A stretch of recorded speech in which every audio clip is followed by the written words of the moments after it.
my duty, I've been told, to officially declare the Aberdeen Farr 40 National Championships open.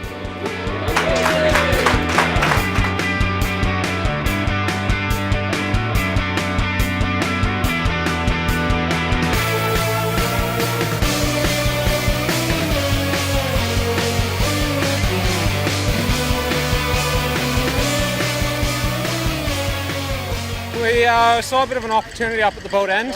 Originally we wanted to be just below the fleet, but there's a bit of space, so we kind of held out okay for us. You're always contending with ferries on the harbour. It's pretty constant. I've got Tom Burton, he's doing strategy this weekend, and one of his roles is ferry watch. Pretty fresh on the harbour today. We managed to get in 4 really good races. Breeze was anything from 19 to probably 26, 27 knots, so as you can hear, it's rattling behind us now.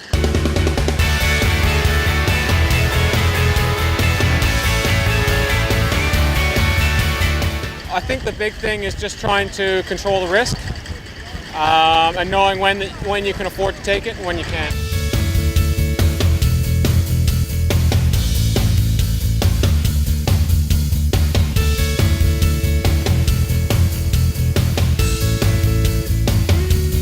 Race 2 was a challenge for us. We were looking in 3rd position and Kokomo jibed in front of us and we thought they were going to broach. So we aborted our jibe, had a large wipeout and lost our bowman over the side, then lost our trimmer over the side at the same time.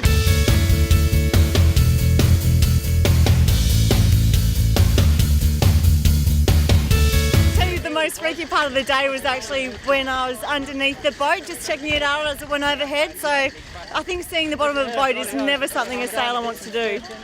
We're quite happy with our upwind speed. The boat's very fast. We just need to stand up going downwind. Up close, you really do get to feel and see the boats, the crews. You really do appreciate the expertise, the professionalism that goes into racing these boats. To be successful in this sport, you need to demonstrate these attributes, and these are equally important in our business, in asset management, and that's part of the reason that we're attracted to the sport.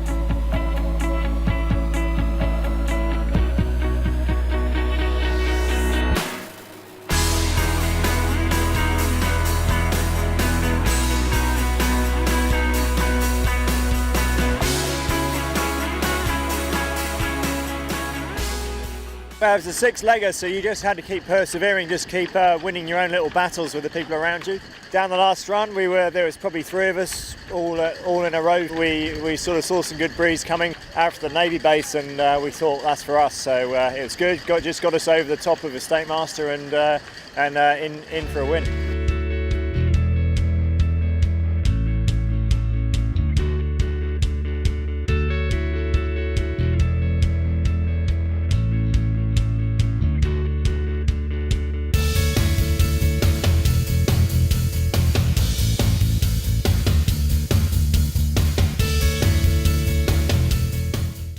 And race 4, we had a pretty good start. We were actually quite late and we were coming to the start line absolutely flat out, and we managed to work our way pretty well to the front.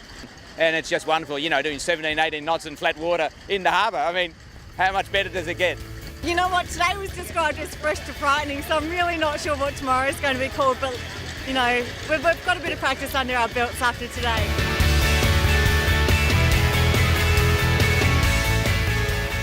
I mean, tomorrow, I think we'll take tomorrow if we see how we go. It's going to be pretty fresh, and there's definitely a trade-off between trying too hard and just getting around the course. Day 2 of the Nationals, fresh southerly, too much wind for all of us to sail today. The wind limit is 25 knots, consistent 25 knots, and shouldn't start. The boats are a pretty big handful. Over 20 knots are a handful, 25 they're hard to sail. Pro, the race officer here today, said they were getting 38 knots at Fort Denison at 9 o'clock this morning.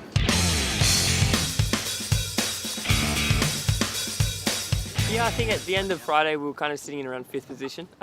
If we can, we'd like to build on that and try to challenge the top guys a little bit more. If we can build on what we were learning from the Friday, I don't see any reason why we can't be in the mix of the top 4. Well, right at the moment we're equal second, and that's going into the day. What we'd like to be is on the top of the podium by the end of the day. Game on.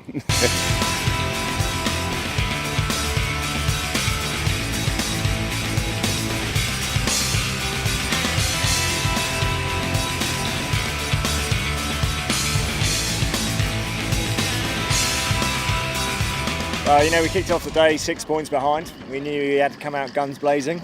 We weren't sure how many races we were going to get in. It was a tough day. There was a lot of hoists, a lot of drops, but it was good. To open the day with 2 firsts was certainly got us back in the regatta.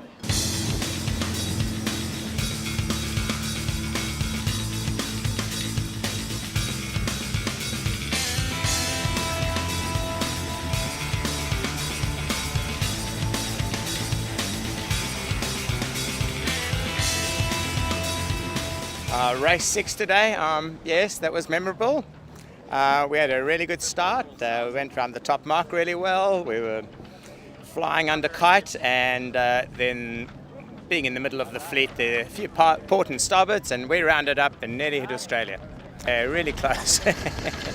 Luckily the boat was on its side, so we didn't hit the bottom.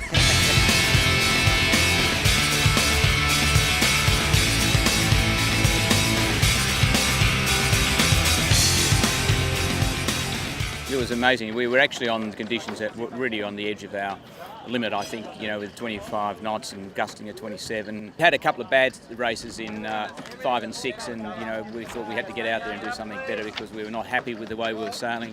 So we nailed the 7th race and we got a good start. We had a really good start at the boat.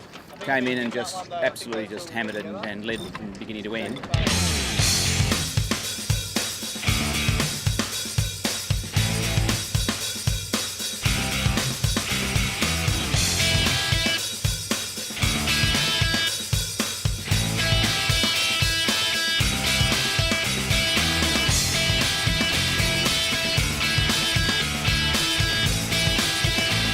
Well, it was ended up as a great day for us. A fantastic breeze, plenty of pressure, and we just got better basically with every race. And so we ended up with a first and a second last 2 races. That's secured the Corinthian win for us, and we're only a point out of second and 2 points out of first overall. So we're pretty happy with that.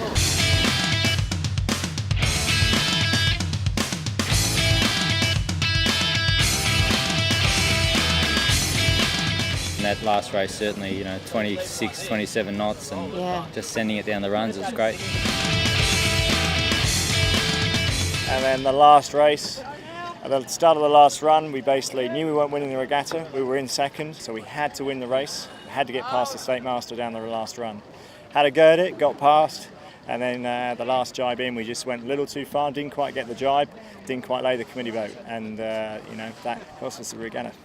And it came down in the end that Lang was behind Voodoo Child, and the State Master got it, and so we ended up getting the championship. I mean, it's a very special trophy.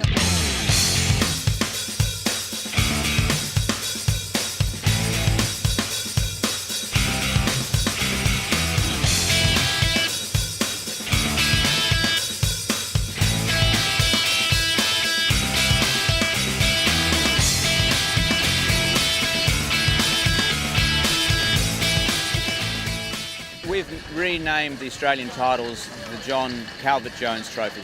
And the reason we did that is to recognise one of Australia's great sailors who was so far the only actually Farr 40 sailor, Australian-based, who's won the World Championship offshore. My experience in sailing has actually been out there sailing rather than watching. I've had to watch 5 races today, but it's been a magnificent experience, and I think that the skills of so many of the yachts is terrific. I mean, this is sailing right on the edge all the time, and some of those yachts hitting 18 knots. I've only hit 18 knots once in my life on a Farr 40, and it's hard work but exciting. The adrenaline starts to pump.